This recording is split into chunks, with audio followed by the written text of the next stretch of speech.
Welcome back. We're going to get started back here in just a minute. I'm going to give a little bit of time for some others to join on if they're going to.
Okay, just going to do a sound check. If you can hear me, go ahead and type yes in the chat box. If you haven't typed your name in the chat box to sign in, go ahead and do that now. And you should be seeing my screen that says author's purpose. Has a little chalkboard with a pointer and a light bulb. If not, let me know. Go over lesson 10. We'll just get started. Okay, so people often borrow money to make large purchases. Before you take out a loan, it's important to know the cost of borrowing money. Interest rates can vary greatly. Fees and penalties can vary as well. Is there a fee to apply for the loan? What is the fee for a late payment? Is there a penalty for paying off the loan early? Borrow money if you need to, but be smart about it. Okay, which sentence from the passage best expresses the writer's attitude towards borrowing money? Do you think it's A, people often borrow money to make large purchases? B, interest rates can vary greatly? C, fees and penalties can vary as well? Or D, borrow money if you need to, but be smart about it? So what is the writer's attitude?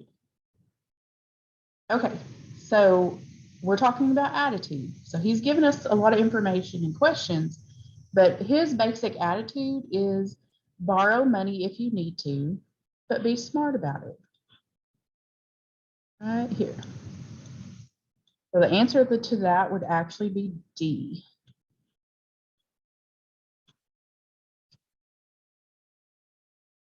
Let's see. All right, let's read this passage. Okay, do you watch children's television programs with your child? If so, you're aware that your child is being bombarded by rapidly changing images, as well as loud music and other bone-jarring sounds. The colors are intense, too. I can picture my child's brain scrambling from so much sensory input. It's just too much coming at his still developing brain. No wonder kids are having problems concentrating in school. How boring it must seem to have a teacher sitting in front of the class and displaying the pages of a book while reading the text in a calm voice. Where's the flash and excitement? Even if you don't have a child, try spending 15 minutes watching a children's program on television. Listen to the use of language. You'll hear characters speaking in short, choppy phrases instead of complete sentences. How can educators inspire children to speak with a rich vocabulary using clear sentence structure when they're exposed to so much abbreviated yak yak? Have you noticed that watching television is the opposite of reading? Reading requires attention, patience, and engagement. No wonder children have trouble mustering attention, patience, and commitment when television, by contrast, demands so little of them and delivers so much more instant pizzazz. Reading encourages children to draw conclusions and stretch their imaginations. Television says all you have to do is show up. We'll do the work for you. Parents, help steer your children towards a healthier sensory diet. You wouldn't feed them candy bars for supper. Turn off the television and give them more nourishing fare. Read a book to them. Teach them to be active participants in the life of the mind instead of passive receivers of flash and noise. Okay. So number one, which of these best describes the writer's main purpose in the passage? Okay, so what do we think the writer's main purpose is? Is it to A, persuade? Is it to inform, to entertain, or to explain? Yes, it is A, to persuade. That is what the writer is trying to do in this passage.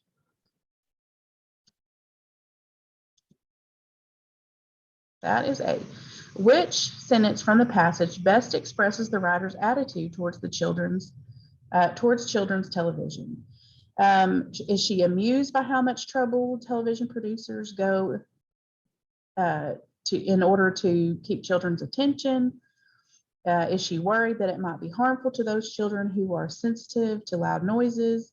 Is she outraged by how overstimulating and damaging it is and thinks it should be avoided? Or is she neutral about it, but prefers that children spend most of their time reading? What do you think? A, B, C, or D? Best expresses the writer's attitude towards children's television. Well, I definitely don't think she's amused by it. I'm going to eliminate that one. She's worried that it may be harmful to those who are sensitive to loud noises.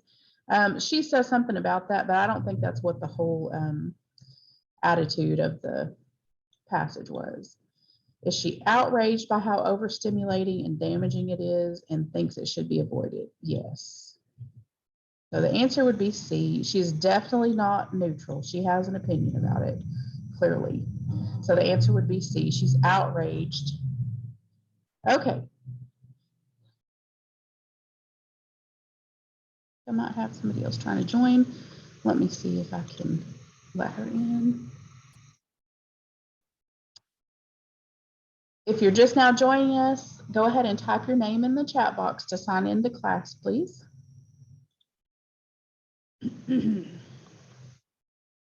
Okay, and we're on number 3. Which of these approaches does the writer mainly use in the passage? Does it present both sides of the issue, supporting main points with scientific evidence, using quotes from recognized experts, or using statements intended to appeal to a reader's emotions? Well, she doesn't really present both sides of this issue. It's very one-sided. It's her opinion. She really doesn't give supporting scientific evidence to support her claims. Using quotes from recognized experts, she does not do that, so I'm going to eliminate that. She does use statements intended to appeal to readers' emotions. And if you look at the passage, it's like, no wonder kids are having problems concentrating in school, and how boring it must seem. And then somewhere down in here, she says, a really good one. No wonder children are having trouble mustering attention and patience.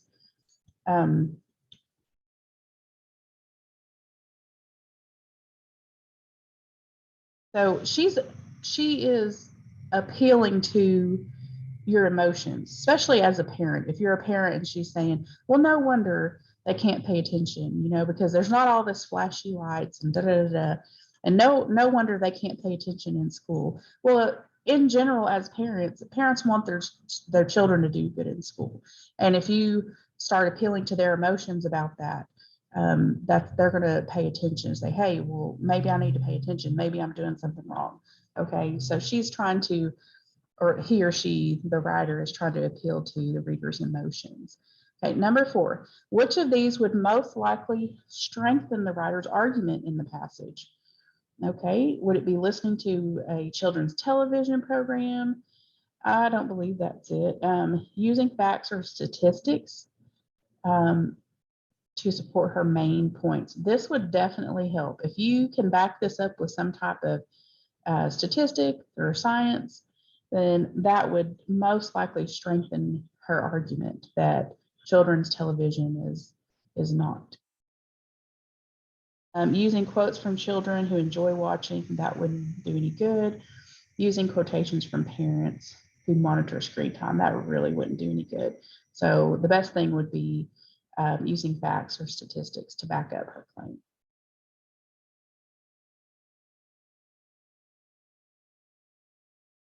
Okay, we're going to go on determining point of view. Okay, it's crucial to determine point of view in order to gain complete understanding of a writer's work. A writer's purpose, such as to inform or persuade, can help clarify his or her point of view. Historians try to present facts impartially without a clear point of view, but when examining historical documents, a point of view is usually evident. In addition to written text, other works such as political cartoons, paintings, and sculptures can also express the points of view of their creators. As in written work, the point of view is the perspective that the artist expresses through the work. Okay, let's talk about the National Rifle Association. The National Rifle Association is facing attacks from gun owners of America for being too soft on gun control. This is like a double cheeseburger coming under severe criticism for lacking enough cholesterol. Universal background checks are supported by 91% of Americans, yet there is enormous resistance in Congress to passing a strong bill to keep arms out of the wrong hands. What does rule of the people mean if a 9-to-1 issue is having so much trouble gaining traction? Or consider the morning Joel Marist poll last week showing 64% of Americans saying that job creation should be the top priority for elected officials. Only 33% said their focus should be on reducing the deficit. In light of Friday's disappointing jobs report, the public's instinct is sound. Yet politicians in our nation's capital are so obsessed with the deficit, you'd imagine they still haven't heard how many Americans are unemployed or underemployed. Okay, let's look at question 1. Which of the following best describes the author's point of view? Let's just go from the bottom, okay? Elected officials should be focusing on reducing the deficit. They mention this, but that is not what the author's point of view is. That's just one little statement that's in the passage. Okay, Congress should pass a strong gun bill.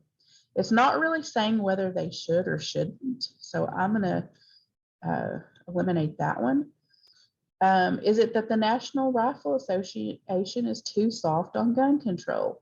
That's really not what the whole passage is about, even though it does talk about that in one part of it. That's not the whole point of the passage. Legislators are not following the will of the people. This is what the writer is trying to get at. So your answer is A. He gives you a couple of examples. He gives you the examples of that universal background checks are supported by 91% of Americans, yet there is enormous resistance to Congress passing a strong bill to keep arms out of the wrong hands. It goes further on to say, what does rule of the people mean if a 9-to-1 issue is having so much trouble gaining traction? And then the other example was down here. It's saying 33% said their focus should be on reducing the deficit. Only 33%, that's a low percentage. So they're saying that legislators are not following the will of the people. Which of the following best describes the author's purpose for writing? So why is he writing this? Is he commending Congress for its position on gun control? No. He is not congratulating them or commending them on their strong position. Is it to reprimand Congress for its inaction on gun control? Is it to explain Congress's reasons for resisting gun control? Is it to praise Congress? It is not to praise them. It is not to explain their reasons for resisting. It is to reprimand. Reprimand means basically get on to. Tell them what they're doing wrong. They're inaction on the subject.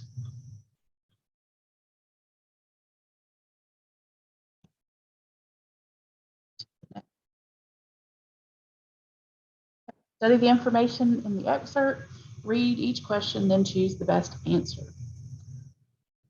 Okay, King Henry VIII of England closed Catholic monasteries and other religious houses when he declared himself head of the Church of England in 1536.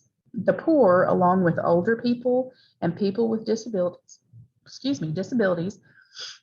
who had previously relied on those religious organizations for relief, had to instead rely on the government. Okay, this is from an English poor law written by William Marshall in 1536. Therefore, his highness, of his most blessed and godly disposition, like a virtuous prince and gracious head, regarding as well the maintenance of the commonwealth of his realm, the body as the relief of the poor, wretched and miserable people, whereof be a great multitude in his realm, and the redress and avoiding of all valiant beggars and idle persons within the same, has, by the advice of the Lord spiritual and temporary, and the commons in this present parliament assembled, provided certain remedies as well for the help and relief of such idle valiant beggars as has been before remembered, as of such poor and miserable people as be before rehearsed in manner and form following. Okay, that was a mouthful. That can be kind of awkward to read because it is written in Old English. We do not speak this way today, but they give you these types of things so that you can try to distinguish, because a lot of times you're not going to understand.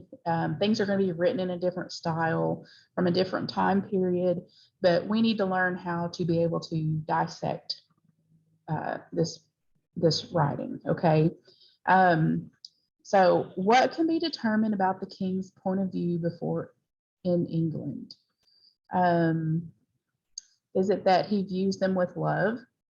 Well, it doesn't necessarily seem that way. If you look at how this is talking about poor, first of all, it says the wretched and miserable, the poor, the wretched and miserable people, they are of great multitude in his realm. That means there's a lot of them. He's calling them beggars, idle persons. This does not indicate any type of love. He's not regarding them with love. Does he regard them with suspicion? I would say yes. He definitely regards them with suspicion. He does not feel guilty about their situation. He doesn't really believe that they have many advantages. So he is regarding them with suspicion. He's like, they're just miserable people. They're beggars. They're idle persons. If you talk about an idle, what does the word idle mean? In this case, this means standing still, not doing anything, lazy. Okay, what is a car doing if it's idling? It's sitting still. It's running, but it's not going anywhere. So he is basically saying the poor are lazy people.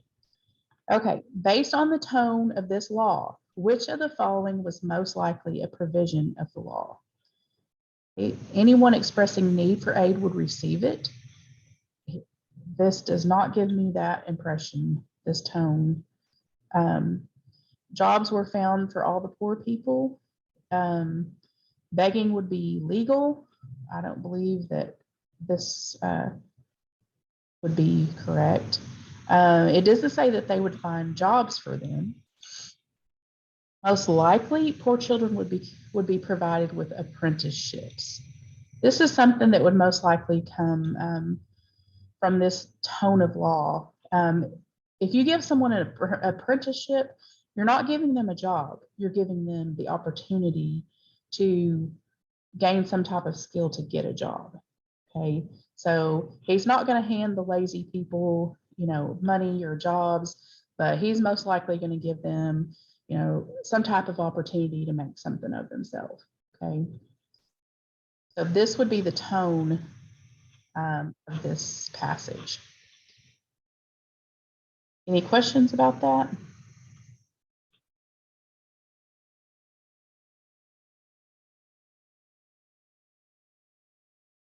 Along to the next one.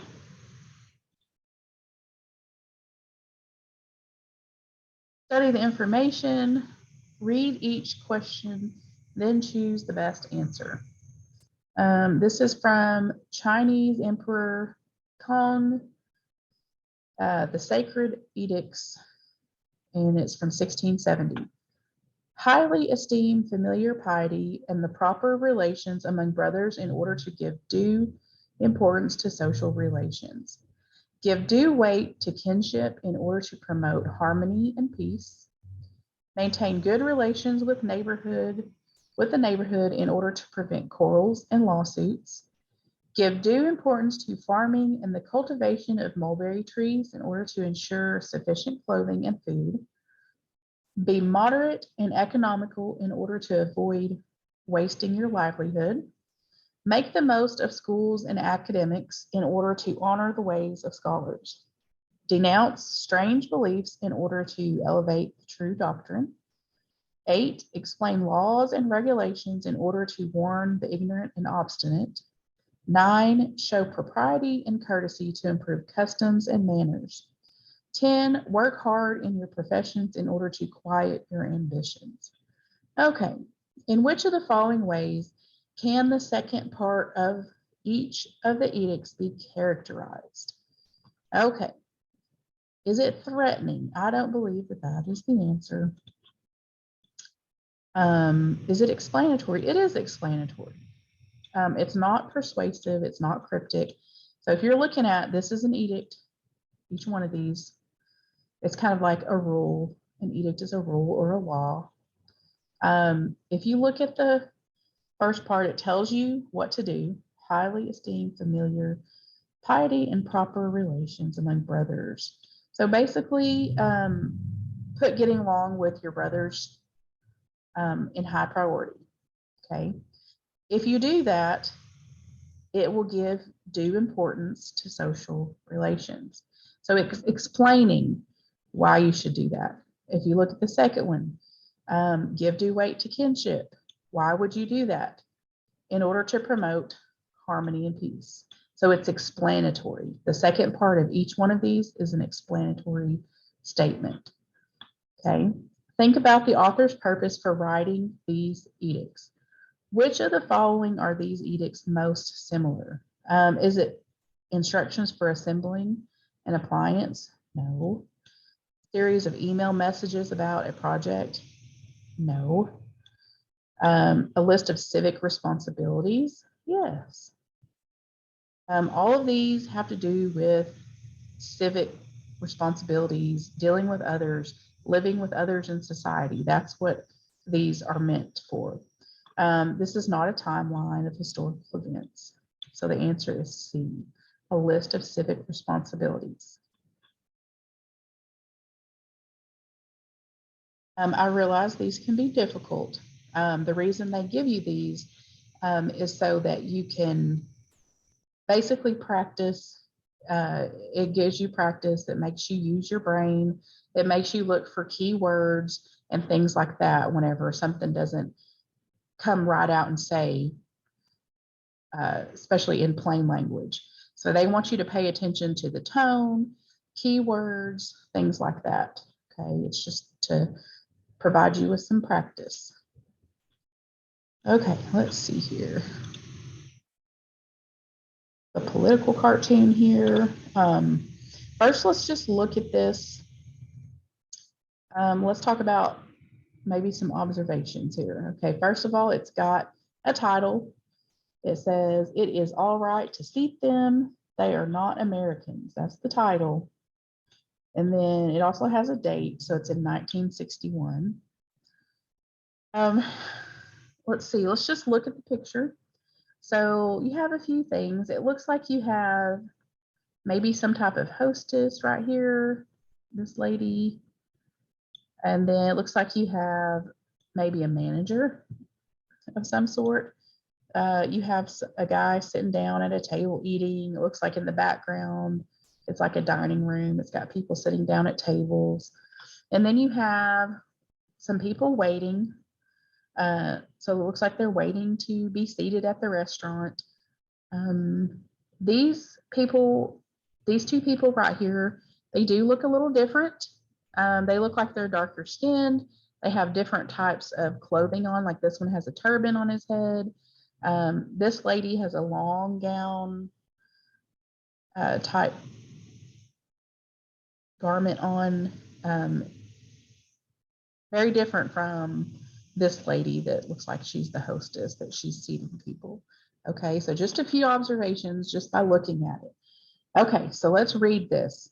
Many foreign diplomats visit the United States or live and work in the Washington, D.C. area at consulates and embassies. In the early 1960s, segregation and discrimination against African Americans in southern states was common. Jim Crow laws were widespread. President John F. Kennedy urged governors from the South to assure a friendly and dignified reception for foreign diplomats. Excuse me. The governor of Virginia, a southern state that borders the capital, promised President Kennedy that he would provide courtesy, yet he strongly suggested that diplomats should identify themselves as such.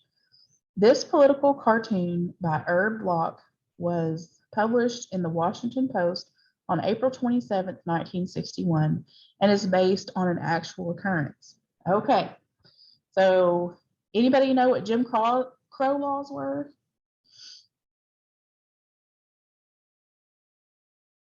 Jim Crow laws were a set of laws that somebody made up.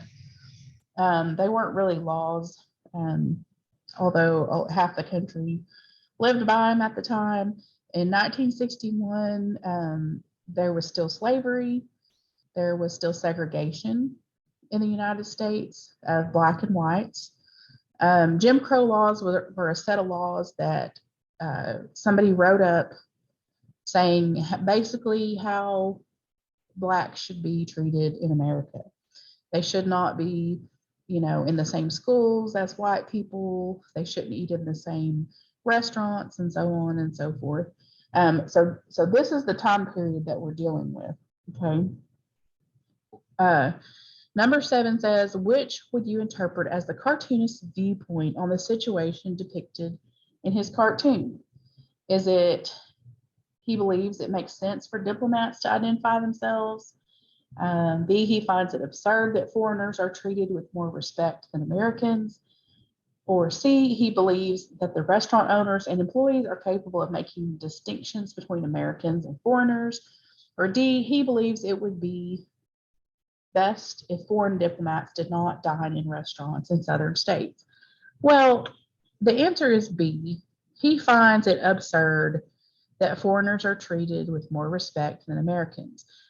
Just in the title alone, it says it's all right to seat them. They're not Americans.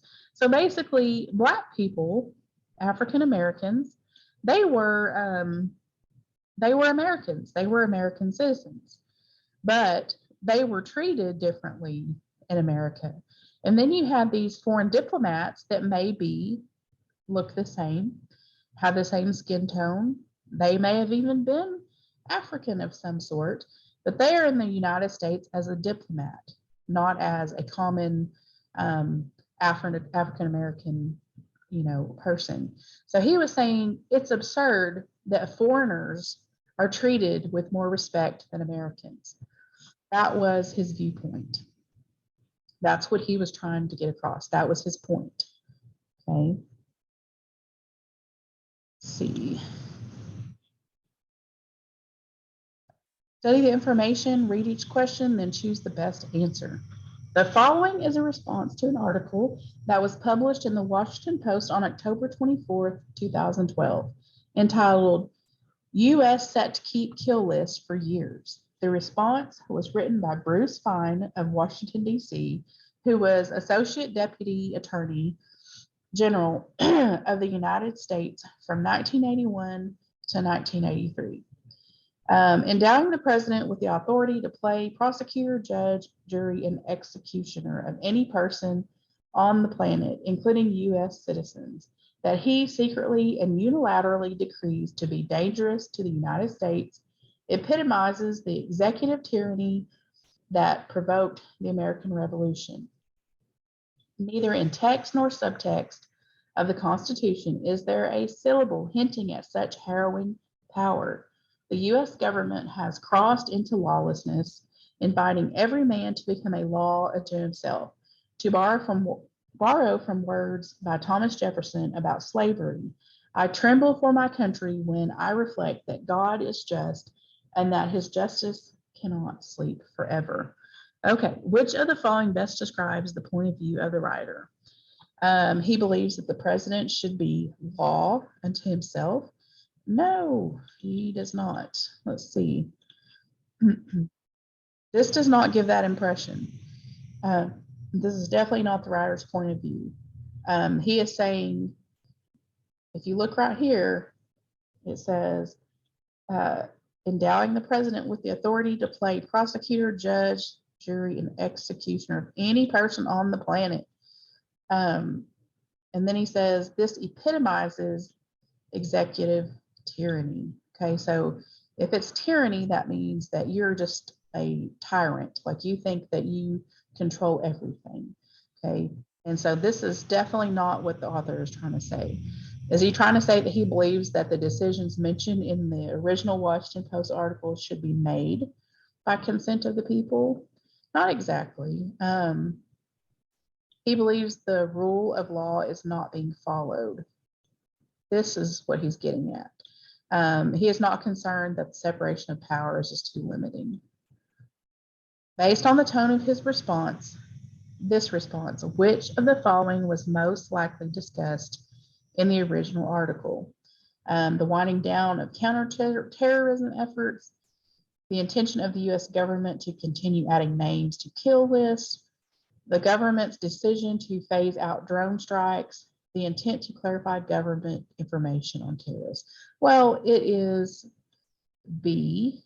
The kill list is like a list of people that you think are bad people, whether it be a country, a political group, and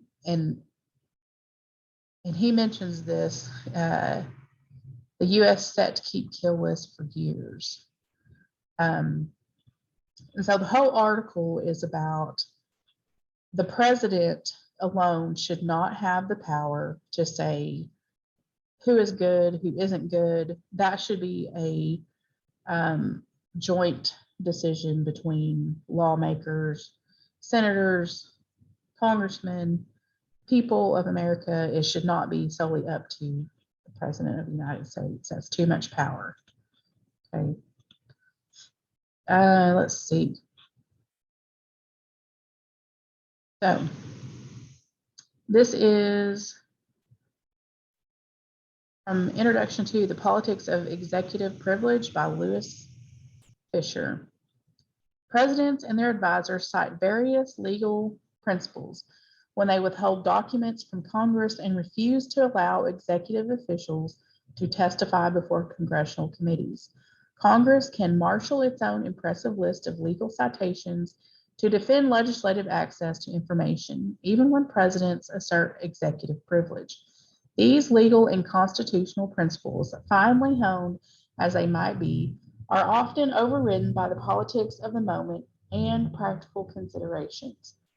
Efforts to discover enduring and enforceable norms in this area invariably fall short. It is tempting to see executive legislative clashes only as a confrontation between two branches, yet yielding a winner and a loser. It is more than that. Congressional access represents part of the framers' belief in representative government. When lawmakers are unable or unwilling to obtain executive branch information needed for congressional deliberations, the loss extends to the public, democracy, and constitutional government. Ever since World War II, there has been a steady flow of political power to the president. Some are comfortable with that trend because they believe that power is exercised more efficiently and effectively by the executive branch. The cost is great, however, to the checks and balances and separation of powers that the framers knew were essential to protect individual rights and liberties. Okay, which of the following best expresses the author's point of view? Basically, he is saying that increasing the political power of the president is a mistake. He's not saying that Congress has no legal authority to demand documents. They definitely have that authority. Executive privilege extends to all areas of the government. That is not true. Power is exercised most effectively by the executive branch. That is not what he's saying. He's saying that increasing the political power of a president is a mistake. It should be, Congress should have access to documents. It should be a joint decision when considering laws or lawmaking. It should not be solely up to the president to make a law or propose a law.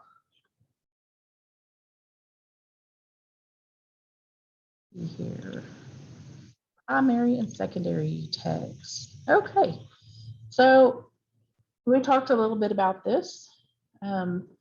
Again, your primary source is you're getting the information firsthand, so straight from the horse's mouth. The secondary source is something that you're getting secondhand.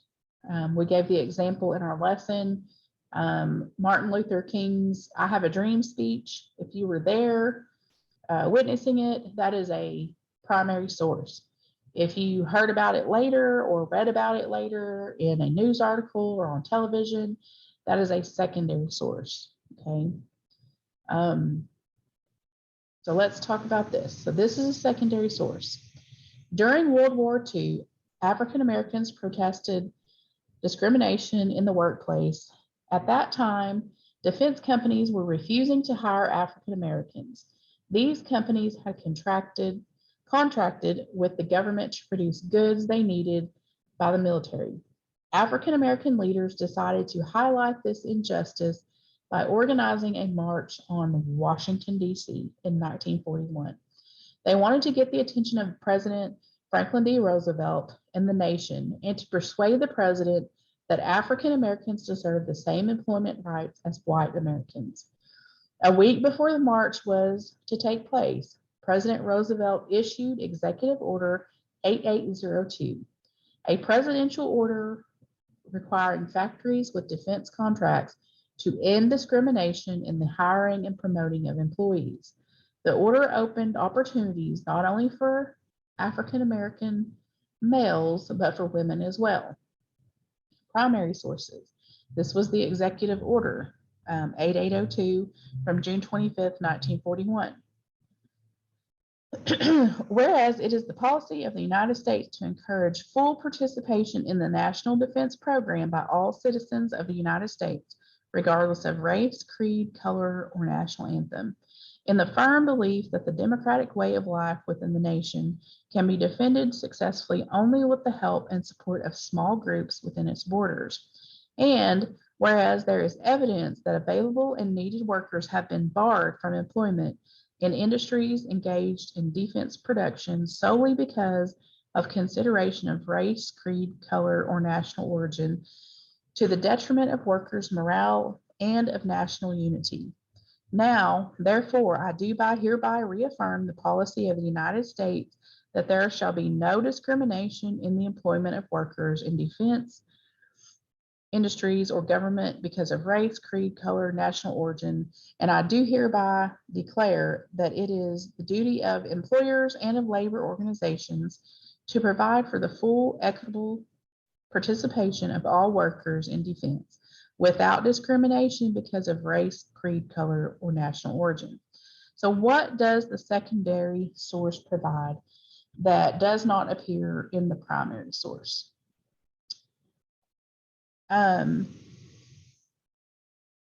So the first so it says, what does the secondary source provide that does not appear in the primary source? It is the specific cause and effect of the order. If you look at this, so it talks about there is evidence that available and needed workers have been barred from employment in these industries. Okay, that's the cause right here. This is the effect. So because certain workers were discriminated against, now it says, now therefore, this is the policy. He's saying this will not happen. We will not discriminate in any of these industries. It is his executive order or law that you cannot discriminate against certain people, especially of certain race, creed, color, or national origin. So it is cause and effect of the order. That is what is in the secondary source. So this would be the cause. This is the effect. Okay.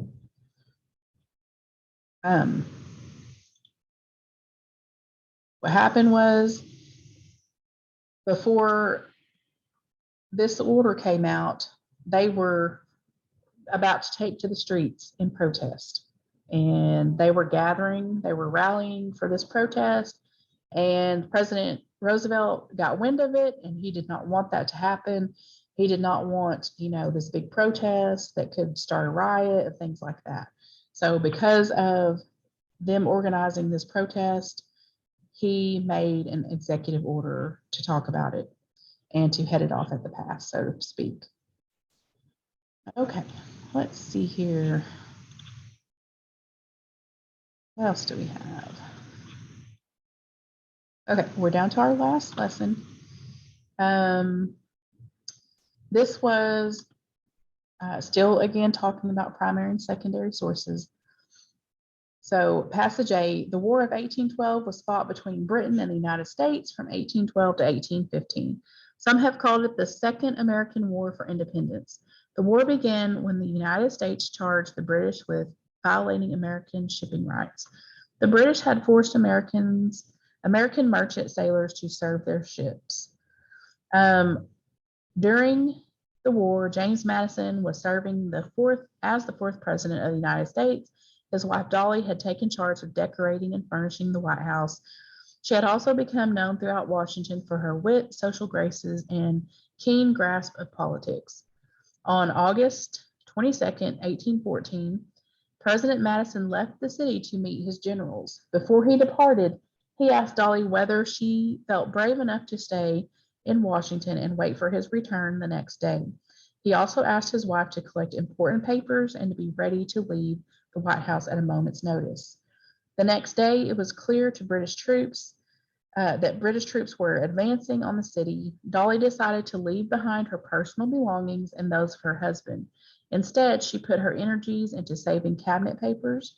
She also arranged to save from harm a full-length portrait of George Washington. Then she left the White House. Dolly traveled to Maryland, where she was reunited with her husband. When the two returned to Washington, the White House was in ruins. In response to American soldiers attacking Canada, the nearest British colony, the British had burned the White House and other buildings in Washington, D.C. Okay. And then passage B, this is an excerpt from a letter that Dolly Madison wrote to her sister during the War of 1812. It says, "Dear sister, My husband left me yesterday morning to join General Winder. He inquired anxiously whether I had courage or firmness to remain in the president's house until his return on the morrow or succeeding day, and on my assurance that I had no fear but for him and the success of our army, he left me, beseeching me to take care of myself and the cabinet papers, public and private. I have since received 2 dispatches from him written with pencil.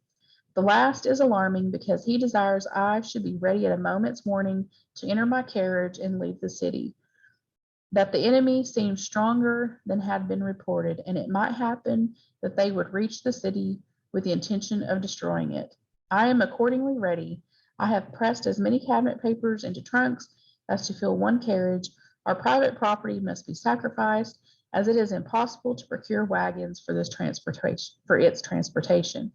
I am determined not to go myself until I see Mr. Madison safe, so he can accompany me, as I hear of much hostility towards him. Disaffection stalks around us. My friends and acquaintances are all gone, even Colonel C with his 100 men who were stationed as guard in this enclosure. French John, a faithful servant, with his usual activity and resolution, offers to spike the cannon at the gate and lay a train of powder, which would blow up the British should they enter the house. To the last proposition, I positively object, without being able, however, to make him understand why all advantages in war may not be taken.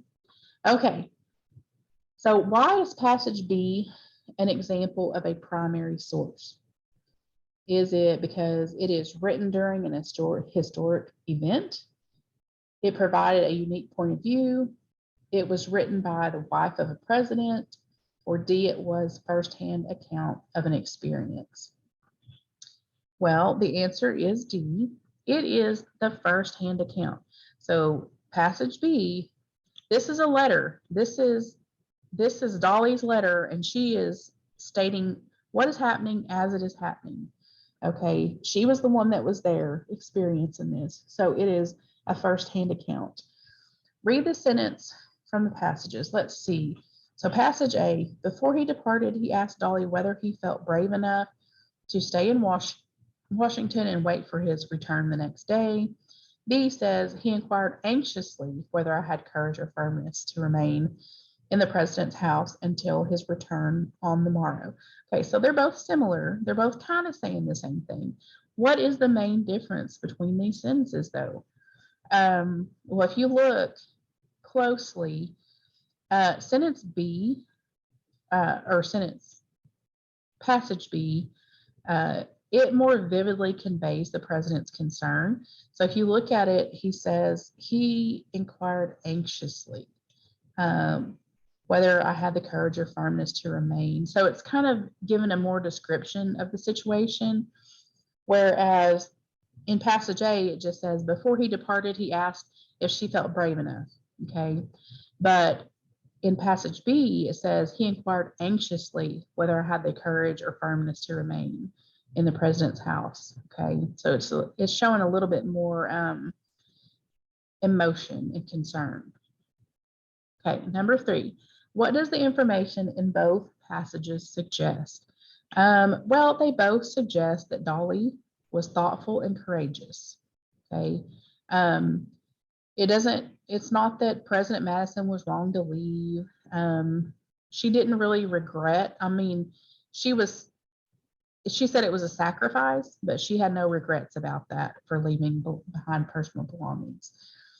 She thought it was her job to take care of the cabinet papers, important papers of the government, and protect those things from perishing rather than personal belongings. President Madison was planning a surprise attack. No, it was not a surprise attack. They had already attacked and they were waiting for the repercussion. So the answer is C. Even though information in both passages is similar, why are both the primary and secondary source materials important to readers' understanding of this event? Is it the secondary source materials help readers understand specific terms? No. The secondary source material helps readers recognize inconsistencies. No, they were both pretty consistent. They basically said the same thing. One was just from a personal experience while it was happening, while the other was passage A was the secondary source. So they got this information from somebody else. Okay. The primary source material proves that all of the information described in the secondary source is true. That is not exactly why it's important, because that doesn't really prove anything. It is that the primary source material gives a vivid sense of the moment, while the secondary source gives a wider perspective of events. So the answer would be A. Again, both similar, both talking about the same event. One gives a little more insight because it is a primary source or firsthand source. Okay. Any questions about any of this today? And I feel like we went through that a little fast, but we only have a certain amount of time. So if there is no questions, we will meet back here again on Wednesday, 9 o'clock, live Zoom, live class. Please try to, if you didn't get all your assignments done today, please try to get them done and get caught up before Wednesday. And we will go over some more things on Wednesday. If you have no questions for me, go ahead and type your name in the chat box to sign out of class, please. And as soon as you do that, you are free to go, and I will see you Wednesday morning. And as always, if you have questions as you're doing assignments, you can text me or email me, and I'll try to get to you and get with you and get you some answers, okay?